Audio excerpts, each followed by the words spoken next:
नमस्कार, जय हिंद, वंदे मातरम। मेरा नाम शुभम चौहान और आप देख रहे हैं अपना और हमारा चैनल गली मोहल्ला। तो आज हम इस बंगेड़ी मावतपुर सीट में जनता की राय ले रहे हैं और आज हमारे साथ है बंगेड़ी मावतपुर सीट से महिला प्रत्याशी महक राणा जी।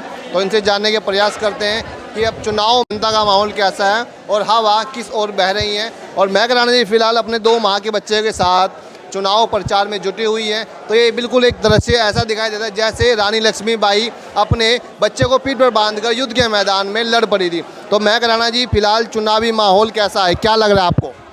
पहले तो मैं आपका धन्यवाद करना चाहूँगी। बहुत प्यार मिल रहा है, बहुत ज़्यादा प्यार मिल रहा है।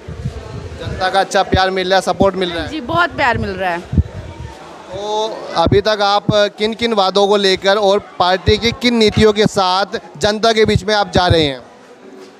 हम झूठे वादे नहीं कर रहे कुछ भी। हम जो उनकी प्रॉब्लम्स है, सबसे बड़ी प्रॉब्लम है सड़क की, पानी की और राशन की, हम उन्हीं के ऊपर देख रहे हैं कि उनका जितना भी हमसे काम होगा हम करेंगे। मैं कोई झूठा वादा नहीं करूँगी, मैं काम करके दिखाऊंगी।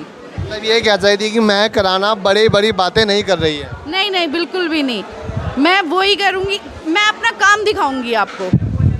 जनता के आप जब बीच में जा रहे हैं तो जनता आपको किस तरह से आपके साथ व्यवहार कर रही है? क्या जनता आपको अपना दुख दर्द बता पा रही है? बिल्कुल, मैं जहाँ भी जाती हूँ सब बताते हैं कि यहाँ पे हमें राशन नहीं मिला, कब से हमारे आधार कार्ड नहीं है, जिसका पीला कार्ड होना चाहिए, जिसका वाइट कार्ड होना चाहिए। उन्हें यही नहीं पता कि हमारे आधार कार्ड तक नहीं बने हैं, कुछ लोगों को इलेक्शन कार्ड तक नहीं बने हैं। वो कह रहे हैं हम वोट देना चाहते हैं पर हम दें किसको, हमारी सुनवाई नहीं होती है कुछ भी। मानो ऐसा लगता है कि एक बहुत पिछड़े हुए इलाके में आ गए हो। हाँ बिल्कुल, कि लोगों को कुछ भी पता नहीं चल रहा कि कैसे कुछ हमें लेना है। जनप्रतिनिधि जितने भी रहे वो विकास कार्य नहीं करा पाए। उसके बारे में तो मैं क्या ही कहूँ, आप देख सकते हैं, आप भी घूम रहे हैं, बहुत ही बुरा हाल है सड़कों का। नालियाँ नहीं है, पानी सड़कों पे ही आ रहा है। बच्चों को बहुत प्रॉब्लम होती है, छोटे छोटे बच्चे खेलने के लिए पार्क तक नहीं है, क्योंकि जिला पंचायत में तो सौंदर्यीकरण का काम आता है ना। वो अपने गांव को एक सुंदर सा गांव बना सकते हैं, पर कुछ भी छोटा पार्क नहीं है कि बुजुर्ग हमारे शाम को वॉक कर ले, सुबह वॉक कर ले, बच्चे शाम को खेल ले, स्कूल से आए तो उन्हें खेलने के लिए मिले। तो कुछ भी नहीं मिल रहा है, तो हम उनके लिए काम करेंगे। और जैसे कि हमारी बहनें हमारे साथ हैं, उन्हें भी मुझे कुछ घर के लिए उनके कुछ काम मैं आ सकूं। उनके शिक्षा, कुछ लोग हैं जिन्हें शिक्षा अपने साइन तक करने नहीं आते हैं। मुझे वही बात है कि मुझे पढ़ाना भी पड़ा तो मैं पढ़ाऊंगी अपनी बहनों को, कि मैं एक पढ़ी लिखी हूँ। हमारी सरकार ने हमें इतना बड़ा मौका दिया है, 50% सरकार ने महिलाओं को दी है सीट। तो हमारा भी कर्तव्य है कि हम अपने आगे पैर बढ़ाएं। कब तक पीछे रहेंगे, सामने भी तो आना चाहिए ना। महिला होने के नाते महिलाओं के लिए आपके मन में कोई प्लान है अगर आप जीत जाते हैं? बहुत कुछ हम काम करके दिखाएंगे। झूठे वादे नहीं करने कि मैं आपको ये बोल दूं कि मैं ये कर दूंगी, वो कर दूंगी।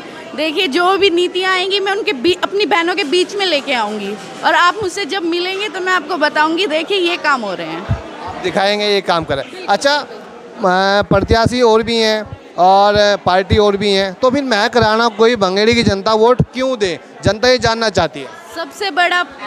सबसे बड़ी बात है बीजेपी, भारतीय जनता पार्टी। हमारे देश की इतनी बड़ी पार्टी है, उसने हमें कहाँ पहुँचा दिया। इतना बड़ा एग्जाम्पल है कि अभी रूस और यूक्रेन की लड़ाई तक हो रही थी, वहाँ से हमारे भाई बहन अपने वतन लौटे हैं, वो हमारे प्रधानमंत्री जी लेके आए हैं। जहाँ पर किसी को वीज़ा की अप्लाई करना पड़ता है, बहुत बड़ा प्रोसीजर है, पर हमारे प्रधानमंत्री जी ने उन बच्चों को अपने घर वापसी कराई। मतलब कि आप सोच सकते हैं कि इतना बड़ा एग्जाम्पल है हमारे पास कि अपने देश वो वापस लौटे। इतना बड़ा युद्ध चल रहा था। महक राणा ये कह रहे हैं कि भारतीय जनता पार्टी की केंद्र में सरकार है, राज्य में सरकार है और जिले में भी बनेगी। महक राणा ये छोटे बच्चों का आप साथ चुनाव प्रचार कर रहे हैं, कितने महीने का बच्चा है? ये सिर्फ 2 महीने का है, ये भी सीख रहा है, इससे भी राजनीति सीख रहा है। हमें राज नहीं करना, हमें नीतियों पे काम करना है अपनी, जनता की नीति। बिल्कुल बिल्कुल। वो वाली बात हो जाएगी कि बच्चा अपनी माँ की गोद से सीख के आता है, ये सीख रहा है। देख सकते हो। चलिए, महक राणा जी हमारे साथ थे और छोटे बच्चे के साथ चुनाव प्रचार कर रहे हैं। बहुत कम ऐसा देखने को मिलता है। अमूमन आप देख भी रहे होंगे जितने भी प्रत्याशी हैं महिला सीट होने के बावजूद भी जो उनके ससुर हैं, उनके घर वाले या उनके पति हैं वही क्षेत्र में घूम रहे हैं। जो महिला प्रत्याशी है वो कहीं ना कहीं अपने घर में बैठी हुई दिखाई दे रही है। तो एक बिल्कुल ऐसा व्यंग है कि महिला सीट होने के बावजूद भी महिलाओं के अधिकारों का हनन किया जा रहा है। तो कुछ कार्यकर्ता, कुछ महिलाएं भी हमारे साथ, इनसे भी जानने की कोशिश कर लेते हैं क्या लग रहा है इस बार भंगेड़ी में माहौल कैसा है। भंगेड़ी में माहौल बहुत अच्छा है। आज हम सुबह भी आए थे इनके प्रचार में, बहुत अच्छा लगा।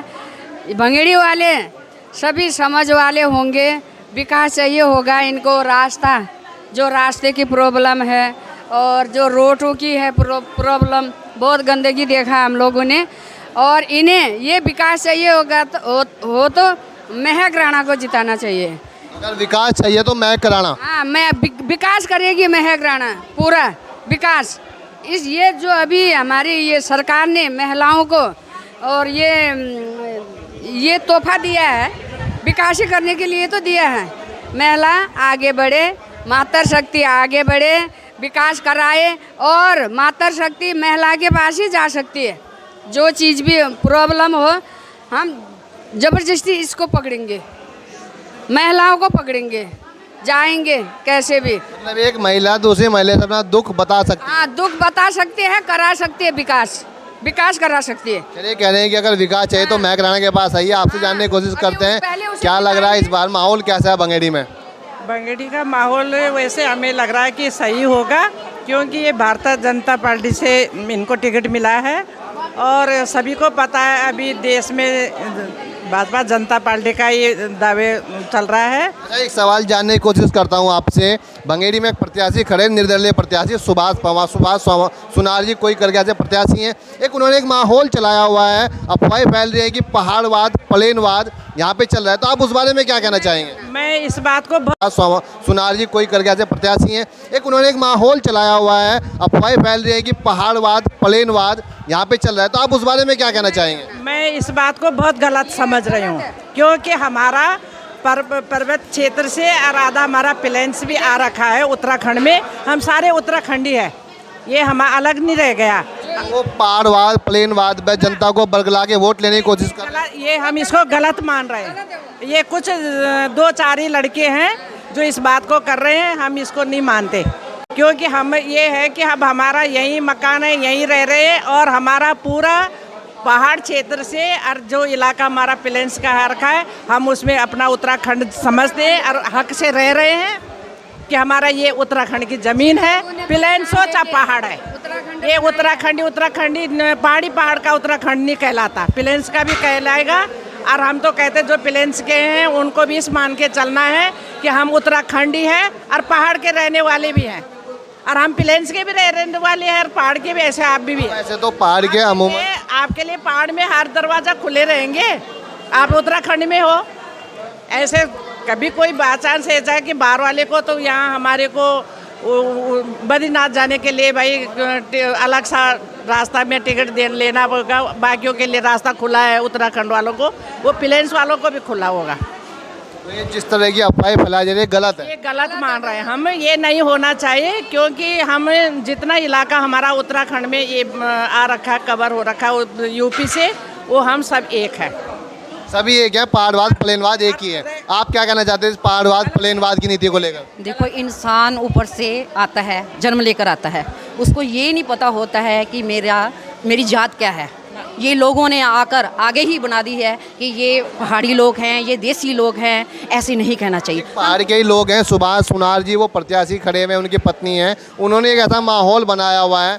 उनकी सोच है, हमारी सोच नहीं है, तभी तो उनको टिकट नहीं मिली। उनकी सोच है, हमारी सोच है एकता को हम साथ लेकर चलेंगे। हमारी मातृशक्ति है, मातृशक्ति की हम मतलब साथ में रहेंगे और मतलब खरे उतरेंगे और हम महक राणा को आगे पहुँचाएंगे। जैसे कि हमारा चिन्ह है घोड़सवार, ऐसे ही हमारा घोड़ा दौड़ेगा और हमारी महक भी राणा दौड़ेगी और जीतेगी। 50% हम जीत गए हैं और 50% हम जीतेंगे। जय हिंद, जय भारत। तो अच्छा, एक सवाल, अंतिम सवाल जानने चाहते हैं, उसके बाद एक बहस यहाँ पर ख़त्म करते हैं। सुभाष पवार जी मैदान में हैं, और तो जो लोग उनको वोट दे रहे हैं, आप उन्हें क्या कहना चाहेंगे इस नीति के आधार पर जो पहाड़वाद, प्लेनवाद है। देखो, वो लोग बहकावे में आ गए हैं। जो लोग सुन भी रहे हैं, भाषण सुन रहे हैं, उनको ये नहीं पता कि हमारे मोदी सरकार ने कितना मतलब उज्जवल भविष्य बनाया है बच्चों का। शिक्षा में हर एक कार्य में उन्होंने उज्जवल भविष्य बनाया है। पर इंसान को सोचना चाहिए, हमारे देशवासियों को सोचना चाहिए, नौजवानों को सोचना चाहिए कि हमारा देश मतलब जो मोदी हमारे प्रधानमंत्री जी हैं इन्होंने क्या किया है। पर ये लोग हैं, ये भेड़ चाल हैं, इनको क्या जाने। ठीक है ना, हमारे मोदी जी हैं, हमारी भाजपा है, जीतेगी। और हमारी महक जो है राणा जो जीतेगी और जीत कर दिखाएगी। 50% जीत गई है और 50% जीतेगी। चुनाव चिन्ह क्या है आपका? हमारा घुड़सवार। अब की बार हमें चेतक को दूर तक दौड़ाना है। महाराणा प्रताप का चिन्ह। बिल्कुल बिल्कुल, पीर जी का घोड़ा सबका है। अब की बार हमारे अपना भरपूर आशीर्वाद दीजिए और हमें जिताइए। मैं आपको झूठे वादे नहीं करूंगी, मैं काम करके दिखाऊंगी। धन्यवाद महक राणा जी। और ये थे हमारे साथ कुछ कार्यकर्ता लोग और इन्होंने बताया कि इस बार भारतीय जनता पार्टी का जो चुनाव चिन्ह आया है वो घोड़ा आया है, घुड़सवार आया है। और कह रहे हैं कि घोड़ा इस बार दौड़ेगा तो विकास कार्य भी होंगे। और वहीं निर्दलीय प्रत्याशी सुभाष पवार जो चुनावी मैदान में खड़े हुए हैं, उन्होंने एक ऐसा माहौल बनाया कि पहाड़वाद और प्लेनवाद, उसको लेकर जब हमने महिलाओं से बात की तो उन्होंने कहा कि ये सरासर गलत है और ऐसे प्रत्याशियों को कोई भी व्यक्ति कोई भी एक भी मतदान उनको ना करे, क्योंकि ये जहर घोलने की नीति है। इस तरह कोई जहर घोल कर किसी का मतदान या वोट पाने का इच्छा रखता है तो उसको कोई वोट नहीं मिलनी चाहिए। और जो भी लोग उनके समर्थन में हैं उन्हें भी उनका बॉयकॉट कर देना चाहिए। इस तरह की बातें हमने इनसे की। अब अगर आप भी लगातार इस तरह की वीडियो और समाचार देखना चाहते हैं तो यूट्यूब पर जाकर आप हमारे चैनल को कीजिए सब्सक्राइब और फेसबुक पर कीजिए आप हमें फॉलो। और तब तक के लिए आपको नमस्कार, जय हिंद, वंदे मातरम।